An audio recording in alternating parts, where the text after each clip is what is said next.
Hello, this is Carl Winter, Win 16003628. This will be my rules and regulations screencast. My first team sport will be football, because that is the sport that I enjoy the most. So first, the timing. So to begin the game, the official will have a starting whistle to start the game off. The football game will consist of two halves, which will consist of 45 minutes both ways, in which the teams will swap ends after each 45 minutes. The half time will begin when the first 45 minutes is blown and the additional time has been given for any stoppages within the first half to make the game as fair as possible. Full time will consist of the full 90 minutes being blown, unless, obviously, if it was a cup game, then an interval of about 5 to 10 minutes will be endured, in which the game will go into extra time, which will consist of two 15-minute halves, again having a little interval of 5 minutes in between. Again, additional time, that will be at the end of the 45 minutes and the 90 minutes. So at the end of a game, if there's stoppages in that, you might add a plus 5 minutes added on to the end of the game. And also, if there was a penalty shootout, there'll be no time limit for this. It will just be people taking their time to perform the penalty shootout. Scoring. So in football, a goal is when a player shoots the ball with his foot, obviously, to try and get it past the keeper in between the goalposts. It is scored by either from a set play, or set piece, so from a corner, a penalty, a free kick, which has been awarded by a sanction, by a player either fouling or doing something which isn't allowed in the game. Also, it can be done by open play, so you can pass the ball around without breaking the laws of offside, in which the player will slot the ball past the goalie into the net. Also, when a goal is scored, it means that the score will become 1-0, and no matter what it is, set piece, open play, a goal will always be 1. It will never have like a conversion. Conversion will be like 2 points. This, in football, it's nothing. It's always 1 point. So 1 point to no points, if you see it like that. And obviously, after you've scored, the opposing team will get the ball and then they will kick off to make it fair. That is how the game goes. The officials are the ones who are looking after all the players for their health and safety. So as you can see, Howard, where about there? They are responsible for looking at the pitches before the players play, see if there's any obviously dog poo or anything like that on the pitches, which at elite professions that wouldn't occur, but obviously on Sunday league and that could be a thing, or even glass bottles or anything like that within the pitch. The equipment they need, so they need a stopwatch for knowing when to stop the times and things like that, and when they know they can let people be substituting, things like that. They need a whistle, obviously, to let people know when a foul's been given or when the game is starting to begin again. They also have a little headpiece within their ear, so they can get some intel on some knowledge if they haven't seen it. So maybe a late foul, or maybe a kick out off the ball. So the officials, you have the referee, which is the main guy who's on the pitch running around with the footballers, giving the calls and that. All the calls are final, unless now that VAR has been introduced, which is a visual recording of the game. So this helps the referees re-decide their decisions. They may have got it wrong. So if a penalty hasn't been given, but a player has obviously handballed it, but the referee or linesman couldn't see, then this will mean VAR would be introduced to obviously award that penalty. But VAR isn't being used in any of the major leagues at this time, only in the cup matches like the FA Cup for the English leagues. Linesmen are there to prevent players cheating by staying offside or goal hanging. So if a player is ran past the defender without the ball being played and the ball has been played too late, this will mean that the attacker is offside, and then the ball will be awarded to the opposing team as a little free kick. Third and fourth officials again are introduced for extra, say, eyes. So maybe for a goal line technology sort of thing, they can see if the ball has went in, or maybe a foul in the box which the referee or linesman couldn't see as they are standing near to the goals. Also the substitution officials, they will have a board ready to go saying which numbers and which players are coming on and off the pitch, which makes the process a whole lot easier for the referees instead of having to take names of the players and the numbers of the players. Squad size. The squad size is 11 aside in football. You're allowed 7 subs at a game, and pretty sure it's 5 reserves as well on the bench, who just there to watch the game. If any of the subs and that get injured during that process in the warm-up and things like that.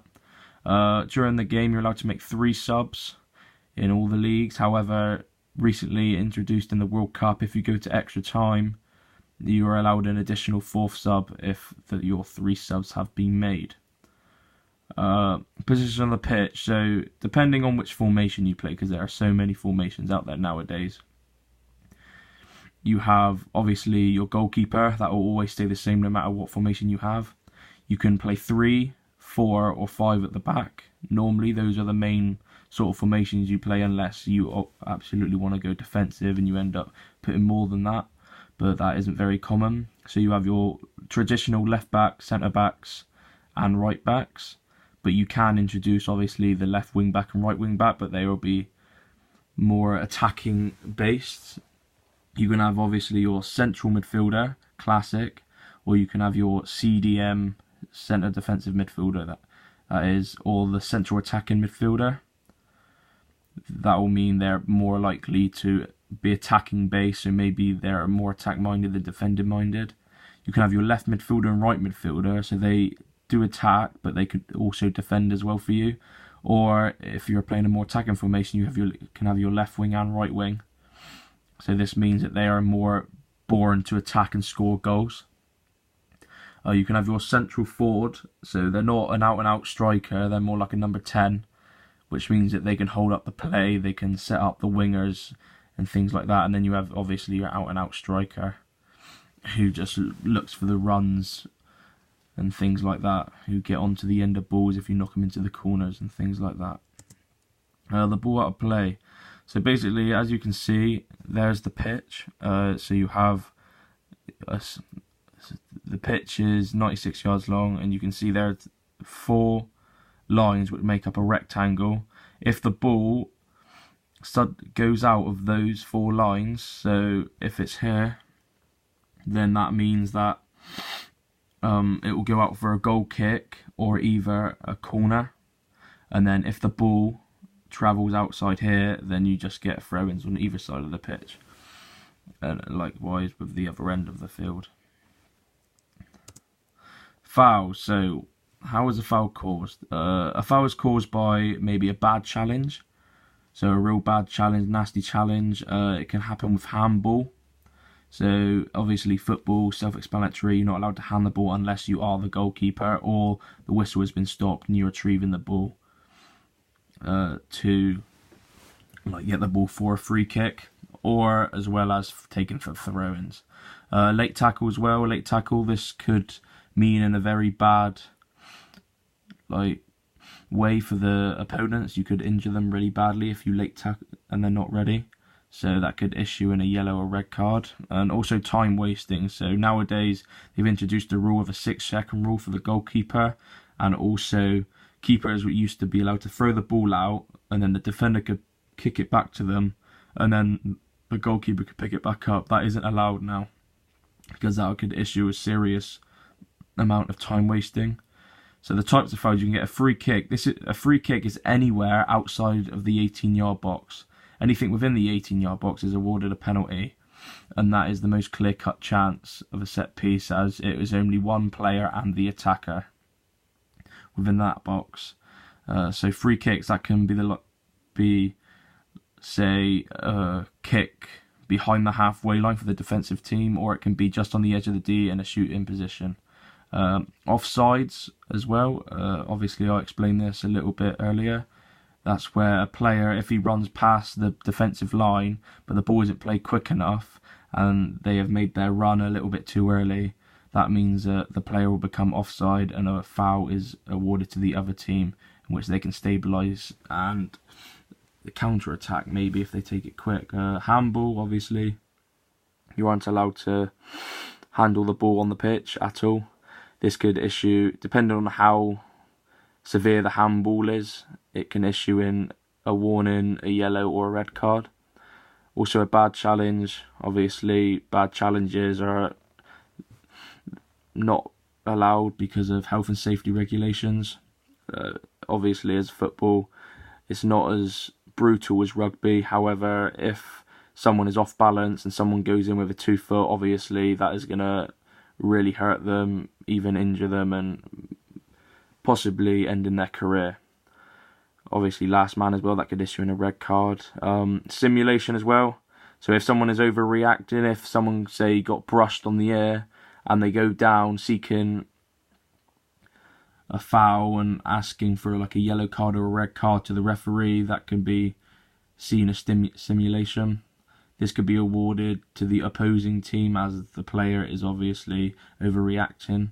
Also diving. Diving is a major fact in football nowadays. It's a horrible thing. Lots of players do it and they shouldn't. So referees are knuckling down. Obviously with VAR being introduced, they can see if the players are diving.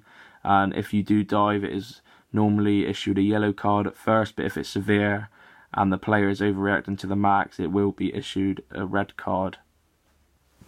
Also, if the managers are playing up as well, a note to that, they will be sent to the stands. An example is Pep Guardiola during the Champions League quarter-finals against Liverpool. He had a few nasty words sent to the ref, so the referee had none of it and sent him to the stands, in which that made their team collapse, as they had no sort of voice on the sidelines to let them know what they were doing and any positions changed. The playing area. So the pitch consists of a 96-yard pitch, so that's how long the pitch is. At elite levels, or maybe even semi-professional footballs, it is based within a stadium. However, at grassroots levels and Sunday League, you don't really get a stadium, you just get the local park of a 90, and it's not really marked out, to be precise, for the 96-yard pitch. But in every pitch, there is an 18-yard box. This is where the goalkeeper can pick up the ball. So if the goalkeeper enters outside of that box, even in that little D, handles the ball outside of there, will be issued a foul. You have your 12-yard penalty spot. That's meant to be spot. That is where the player will take the penalty from. Nowhere else exactly on that spot. You have the halfway line. This is where the centre kick takes place. You have the halfway line semicircles. That is where, when people are taking the kickoffs, none of the players are allowed in that overall circle. So no players on each team are allowed in those semicircles, except maybe the 2 players standing on the ball to start the kickoff. The D on the edge of the box. If a foul is awarded inside that box, it counts as a free kick, not a penalty.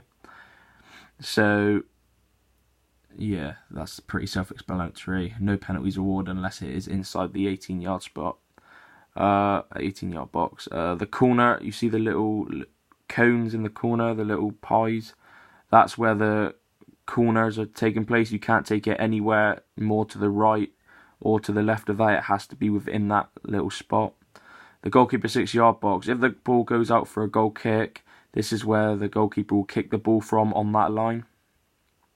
The goal post, that signals where the goals are to and how they score the goals. So they must score within those 2 goal posts. And on the side, you can't see it in this picture, but there are normally 2 little boxes for the managers to stand in.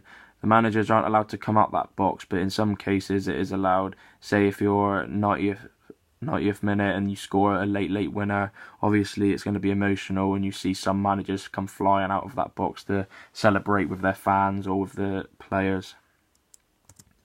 the equipment. So in football,